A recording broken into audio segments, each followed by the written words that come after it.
Okay, good evening po mga kababayan. Ito po, mayroon pa po tayong isa pang topic na kailangang pag-usapan. Ito naman po ay yung tungkol sa ah, pag-iinit ng Duterte camp kay Martin Romualdez. Napapansin nyo ba mga kababayan na parang sobrang pinag-iinitan po ng Duterte camp ni Digong Duterte, ni Sara Duterte, at ng lahat ng DDS. Bakit ba tinuturing ninyong apple of the eye itong si Martin Romualdez? Pinagbibintangan ninyo na gustong tumakbong Pangulo sa 2028. Well, kung totoo man na gusto niyang tumakbo, ano naman sa inyo? Diba? Ano pakinyo? Lahat naman ng Pilipino may karapatan. Pero bakit? Alam naman natin na hindi lang naman si Martin Romualdez ang may balak na tumakbong Pangulo. Marami dyan. Bakit masyado kayong DDS, kayong nasa kampo ni Sara? Tanong ko lang, bakit masyado ninyong pinag-iinitan si Martin Romualdez? Dahil siya lang ba ang napapansin ninyo na may balak tumakbo? O siguro ko ngayon, dahil laya na si Leila de Lima at ipinupush siya ngayon ng dilawan na pwedeng silang pambato nila sa 2028.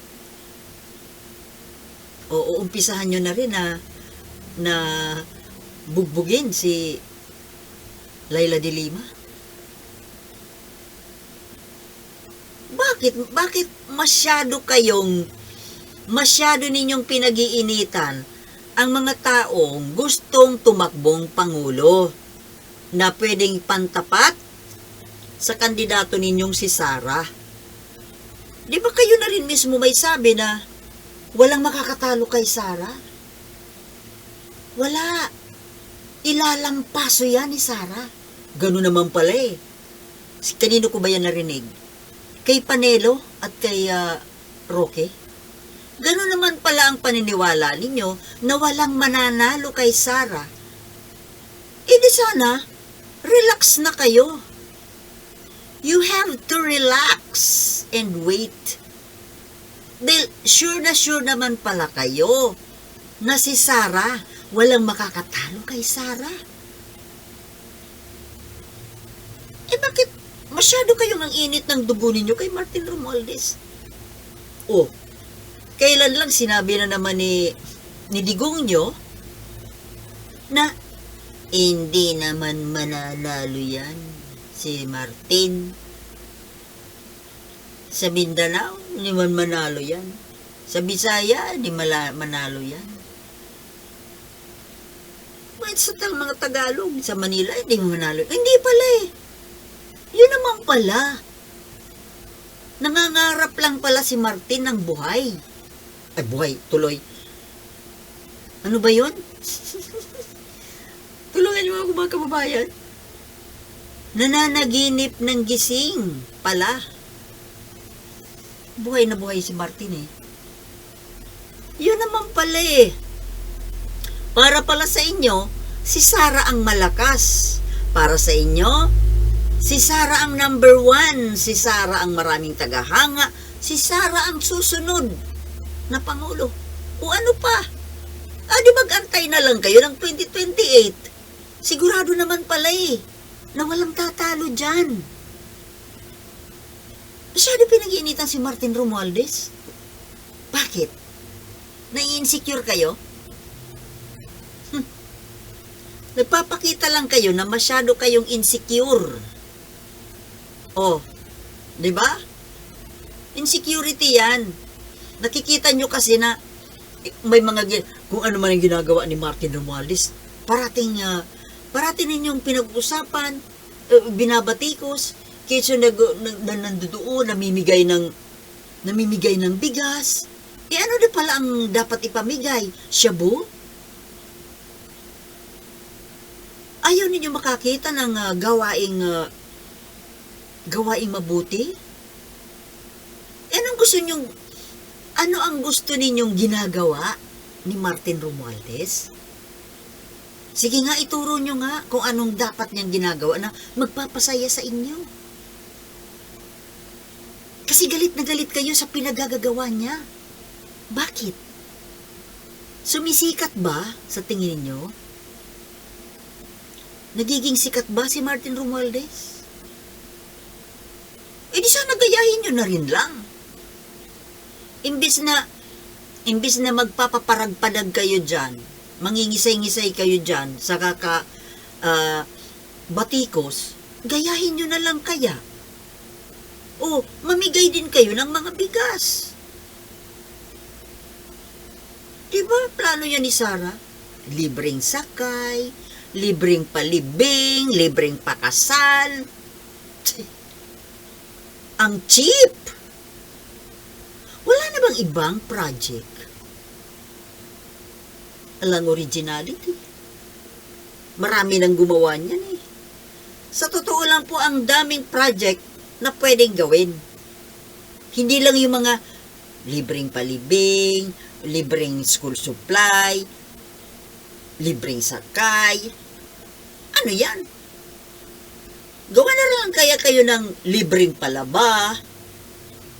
O, di ba? Ipaglaban ninyo yung mga anak ng mga magulang na busy sa trabaho. O, para magaanan sila.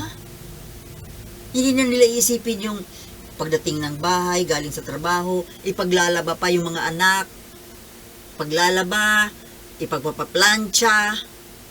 O, buti pa yun ang gawin nyo. May iba naman. Puro na lang libreng palibing.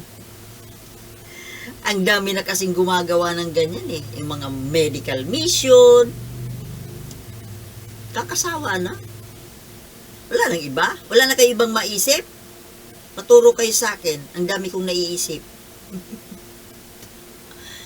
Ngayon sasabihin na naman ako ng mga bashers na viewer ko na, o ikaw na! Ikaw na magaling. Sige, takbo ka ng Senado.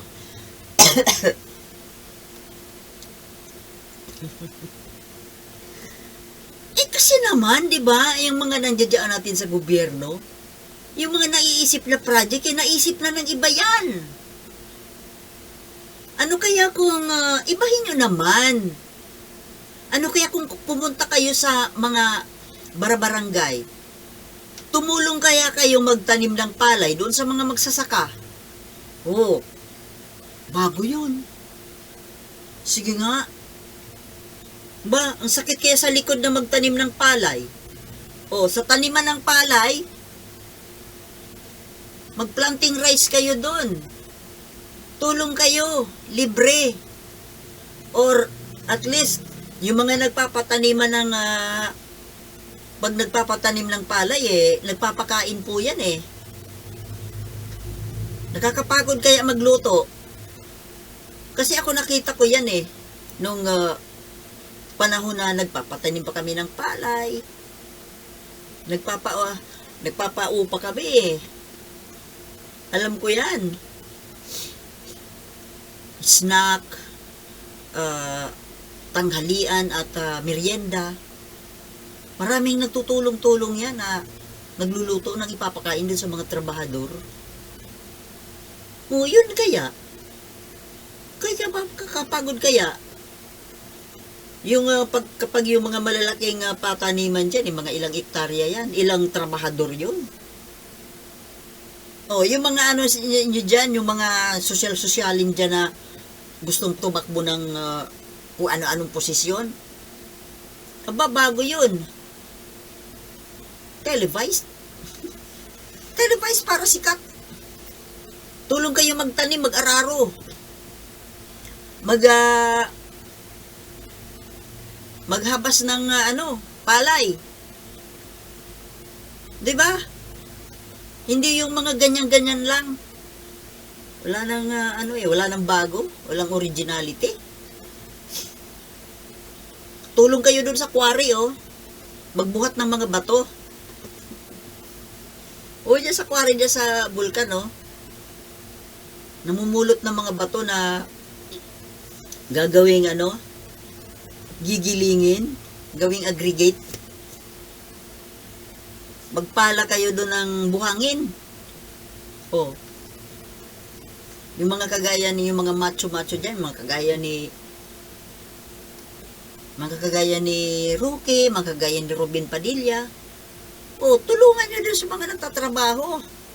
Diyan sa mga barangay. Diyan sa mga ilog-ilog, oh. Nangunguha sila ng buhangin. Ang dami pwedeng gawin. Hindi lang yung mga yan eh. Hindi blue collar. Isip naman kayo ng ibang ang daming pwedeng gawing proyekto eh. Oh. Yung mga may sakit, dalawin ninyo. Yung mga ito, yung mga agaw buhay. Yung ministry for the sick and dying. Oh, challenge. Kasi kadalasan po yung kahit na mga kamag-anak, yung mga apo-apo, mga anak, kapag yung naghihingalo na yung halimbawa matanda na may sakit, imbis baga na doon sa tabi nung mamamatay na, nagtatakbuhan, tatago, natatakot, takot lumapit. Hinayaan na yung mamamatay mag-isa doon sa kwarto. Suma naman yan. Alam niyo sa isang taong mamamatay, ang gusto po niyan, nandyan sa paligid niya yung mga mahal niya sa buhay. Yung hawakan siya, yung for the last minute ba, para kang yung bumibiyahe, ang biyaheng yan, last trip yan eh. Wala nang balikan. Kung yung mga bumibiyahe nga lang, papuntang Manila, papuntang abroad, kung saan lang papunta, hinahatid nyo sa terminal, di ba? Nag-iiyakan kayo. Yun may kasiguruhan pa na babalik. Pero itong mamamatay na wala nang balikan. Pero lalo na yung mga apo, mga anak nagsisipagtago. Takot na takot sa naghihingalo. Alam niyo dapat nga gagawin niyo sa naghihingalo? Kargahin niyo sa inyong kandungan. Kakausapin niyo yung let the person feel your love. Kasi yun na yung huli. Kasi ako po yun ang ginawa ko dun sa nanay namin na mamamatay na. Kasi put yourself in the shoes of the person dying. Gusto niyo ba na nahihirapan kang huminga, nahihirap ka na, lungkot ka na kasi iiwanan mo na yung mga mahal mo sa buhay. Pero nasaan yung mga mahal mo sa buhay? Nagsipagtago. Gusto niya pong makita yung mga mukha ninyo for the last time. Diyan kayo sa tabi niya. Hawakan nyo yung kamay, hawakan nyo yung paa. Kausapin nyo. Magpakita kayo. Ipakita nyo yung pagmamahal nyo. Hindi yung magsisipagtago kayo. Tapos takot na takot. Katimangan ng mga ganong Hindi po ako nagbibiro. Totoo po yun. Kasi ako po yun po ang nasa opinion ko eh. Na yung taong mamamatay na, ang gusto niyan, nandyan sa tabi niya, yung mga mahal niya. Maramdaman niya yung presence at yung pagmamahal, yung affection ng mga taong mahal niya. Mga loved ones niya. At magpapaalaman sila. Ganun po. Hindi yung takot humawak. Mamamatay na yung tao. Ano nakakatakot doon? Wala na nga siyang wala na siyang lakas. Anong nakakatakot doon? Kawawa po ang isang taong mamamatay na iniiwanan mag-isa. Sabihin ko sa inyo, mararamdaman nyo yan pag kayo na ang nandun. Doon sa deathbed, kung saan you're breathing your last. Tapos siyempre hinahagilap mo yung mga mahal mo. Kaso, parang nandidiri sa'yo. Takot na takot. Magsipagtago, nakasilip. Yung malakas ang loob, nakasilip. Mali po yun. Dapat ninyong gawin yung body contact nandiyan dyan. Kailangan nga kalong nyo sa inyong kandungan. Yakap. O at least hawakan. Say your last loving words to the person. Pabaon ba? Pabaon. Pabaong mga salita. Di ba, mga kababayan? Tama ba o mali? Dare? Okay. Morbid ba? Hindi, practical yun. Okay, mga kababayan, hanggang dito na lamang at huwag kayo matakot. Kayo naman.